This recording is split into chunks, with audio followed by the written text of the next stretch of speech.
ಇದರ ಜೊತೆಗೆ ಬಿಜೆಪಿಯಲ್ಲಿ ಮತ್ತೊಂದು ಸಂಕಷ್ಟಕರವಾದಂತಹ ಸನ್ನಿವೇಶ ಅದು ಮುಂದಾಗ್ತಾ ಇದೆ. ಅದೇನು ಅಂತ ಅಂದ್ರೆ ಹಾಲಿಗಳು ವರ್ಸಸ್ ಮಾಜಿಗಳು ಅನ್ನುವಂಥದ್ದು. ಹೌದು, ಹಾಲಿಗಳಿಗೆ ಮಾತ್ರ ನೀವು ಯಾಕೆ ಇಷ್ಟೊಂದು ಪ್ರಾಶಸ್ತ್ಯತೆ ಕೊಡ್ತಾ ಇದ್ದೀರಾ ಅಂತ ಮಾಜಿ ಶಾಸಕರುಗಳು, ಮಾಜಿ ಸಚಿವರುಗಳು ಈಗ ಸಿಡಿದೆದ್ದಿದ್ದಾರೆ. ಯಾವ ಮಟ್ಟಿಗೆ ಅಂತ ಅಂದ್ರೆ ಎಲ್ಲರೂ ಕಟ್ಟಾ ಸುಬ್ರಹ್ಮಣ್ಯ ನಾಯ್ಡು ಅವರ ಮನೆಯಲ್ಲಿ ಒಂದು ಮೀಟಿಂಗ್ ಮಾಡಿ ಅದಾದ ನಂತರ ಬಿಜೆಪಿಯ ಕಚೇರಿಗೆ ಬಂದು ತಮ್ಮ ಸಿಟ್ಟನ್ನ ವ್ಯಕ್ತಪಡಿಸ್ತಾ ಇದ್ದಾರೆ. ಹೀಗಾಗಿ ಬಿಜೆಪಿ ಮನೆ ಒಂದು ಎಷ್ಟು ಬಾಗ್ಲು ಅನ್ನುವಂಥ ಪ್ರಶ್ನೆ ಉದ್ಭವ ಆಗ್ತಾ ಇದೆ.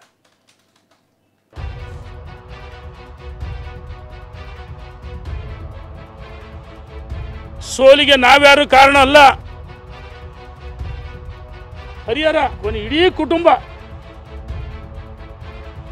ಬಿಜೆಪಿಯಲ್ಲಿನ ಬಣ ಬಡಿದಾಟ ತಾರಕಕ್ಕೇರಿದೆ. ದಿನಕ್ಕೊಂದು ತಂತ್ರ ಪ್ರತಿತಂತ್ರ ನಡೀತಾ ಇದೆ. ವಿಜಯೇಂದ್ರ ನಾಯಕತ್ವದ ವಿರುದ್ಧ ಸಮರ ಸಾರಿರುವ ಶಾಸಕ ಯತ್ನಾಳ್ ಟೀಮ್ ಪದೇ ಪದೇ ಶಕ್ತಿ ಪ್ರದರ್ಶನ ಮಾಡ್ತಿದೆ. ಸಾಲು ಸಾಲು ಮೀಟಿಂಗ್ಗಳ ಮೂಲಕ ರಾಜಕೀಯ ಯುದ್ಧದ ಬಗ್ಗೆ ಚರ್ಚೆ ನಡೆಸುತ್ತಿದ್ದಾರೆ. ನಿನ್ನೆ ಕೋರ್ ಕಮಿಟಿ ಸಭೆಯಲ್ಲಿ ಕೇವಲ ಹಾಲಿ ಶಾಸಕರು, ಸಂಸದರು ಸಭೆ ನಡೆಸಿದ್ದಕ್ಕೆ ಮಾಜಿ ಶಾಸಕರು ಸಿಟ್ಟಾಗಿದ್ದಾರೆ. ಇಂದು ಅಸಮಾಧಾನಿತ ಮಾಜಿ ಶಾಸಕರುಗಳು ಸಭೆ ನಡೆಸೋ ಮೂಲಕ ಕೌಂಟರ್ ಕೊಟ್ಟಿದ್ದಾರೆ. ನಮ್ಮ ಶಕ್ತಿಯೂ ಇದೆ ಅಂತ ಸಂದೇಶ ಕೊಟ್ಟಿದ್ದಾರೆ. ಕೋರ್ ಕಮಿಟಿ ಸಭೆಯಲ್ಲಿ ತಾರತಮ್ಯ, ಮಾಜಿ ಶಾಸಕರ ಆಕ್ಷೇಪ.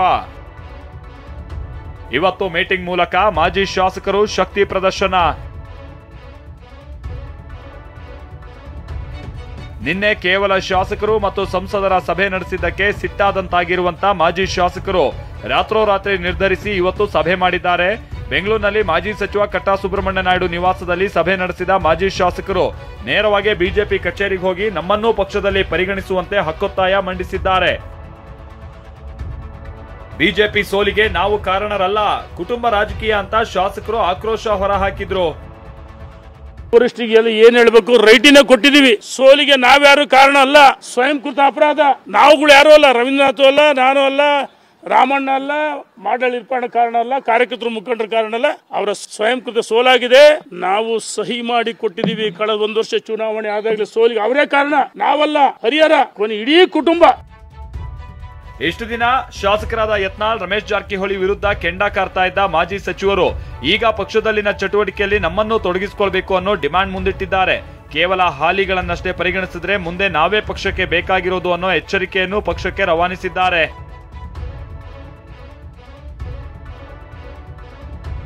ರಾಜ್ಯ ಬಿಜೆಪಿ ಪ್ರಧಾನ ಕಾರ್ಯದರ್ಶಿ ಹುದ್ದೆಗೆ ರಾಜೀನಾಮೆ ಕೊಟ್ಟಿಲ್ಲ, ಕೊಡೋ ಪ್ರಶ್ನೆಯೇ ಇಲ್ಲ ಅಂತ ಸುನಿಲ್ ಕುಮಾರ್ ಹೇಳಿದ್ರು.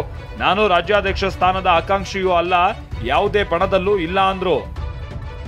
ನಾನು ಪಕ್ಷದ ಅತ್ಯಂತ ಶಿಸ್ತಿನ ಸಿಪಾಯಿ. ನಾನು ಯಾವುದೇ ಕಾರಣಕ್ಕೆ ಪ್ರಧಾನ ಕಾರ್ಯದರ್ಶಿ ಹುದ್ದೆಗೆ ರಾಜೀನಾಮೆಯನ್ನು ಕೂಡ ಕೊಟ್ಟಿಲ್ಲ, ರಾಜೀನಾಮೆಯನ್ನು ಕೊಡುವಂತ ಪ್ರಶ್ನೆಯೂ ಕೂಡ ಇಲ್ಲ. ನಮ್ಮ ಪಾರ್ಟಿಯ ಒಂದು ಆಂತರಿಕ ವ್ಯವಸ್ಥೆನಲ್ಲಿ ನನಗೆ ಈಗಿರುವಂತಹ ಒಂದು ವೈಯಕ್ತಿಕವಾದಂತಹ ಕೆಲವು ಸಮಸ್ಯೆಗಳು, ನನ್ನ ಪೂರ್ತಿ ಪರ್ಸನಲ್ ಆದಂತಹ ವೈಯಕ್ತಿಕ ಕೆಲಸ ಕಾರ್ಯಗಳು. ಈ ಹಿನ್ನೆಲೆಯಲ್ಲಿ ನನಗೆ ಪಾರ್ಟಿ ಕೊಟ್ಟಿರುವಂತಹ ಜವಾಬ್ದಾರಿಗೆ ನಾನು ನ್ಯಾಯವನ್ನು ಕೊಡ್ಲಿಕ್ಕೆ ಆಗ್ತಾ ಇಲ್ಲ, ಅದು ನಿಭಾಯಿಸ್ಲಿಕ್ಕೆ ಆಗ್ತಾ ಇಲ್ಲ ಅಂತೇಳಿ ನನಗೆ ಅನ್ಸಿದೆ. ಇನ್ಯಾರಿಗೂ ಅನ್ಸ್ಬೇಕಾಗಿಲ್ಲ, ನನಗೆ ಅನ್ಸಿದೆ. ಆ ಹಿನ್ನೆಲೆಯಲ್ಲಿ ಆ ಹುದ್ದೆಯನ್ನು ನನಗೆ ನಿಭಾಯಿಸ್ಲಿಕ್ಕೆ ಆಗ್ತಾ ಇಲ್ಲ, ಇದರಿಂದ ನನಗೆ ಮುಕ್ತನಾಗಬೇಕು ಅಂತೇಳಿ ನನಗೆ ಅನ್ಸಿದೆ. ಇದನ್ನು ನಾನು ಇನ್ನೂ ರಾಜ್ಯಾಧ್ಯಕ್ಷ ಬಳಿ ಕೂಡ ಚರ್ಚೆಯನ್ನು ಕೂಡ ಮಾಡಿಲ್ಲ. ಬಿಜೆಪಿ ಮನೆಯಲ್ಲಿನ ಬಣ ಬಡಿದಾಟ ತಾರಕಕ್ಕೇರಿದೆ. ಇದೀಗ ಪಕ್ಷದಲ್ಲಿ ಹಾಲಿ ವರ್ಸಸ್ ಮಾಜಿ ಶಾಸಕರು ಅನ್ನುವಂತಾಗಿದೆ. ಮುಂದೆ ಅದು ಯಾವ ಸ್ವರೂಪ ಪಡೆಯುತ್ತೋ ಕಾದು ನೋಡಬೇಕಿದೆ. ಕಿರಣ್ ಹನಿಯಡ್ಕ, TV9 ಬೆಂಗಳೂರು.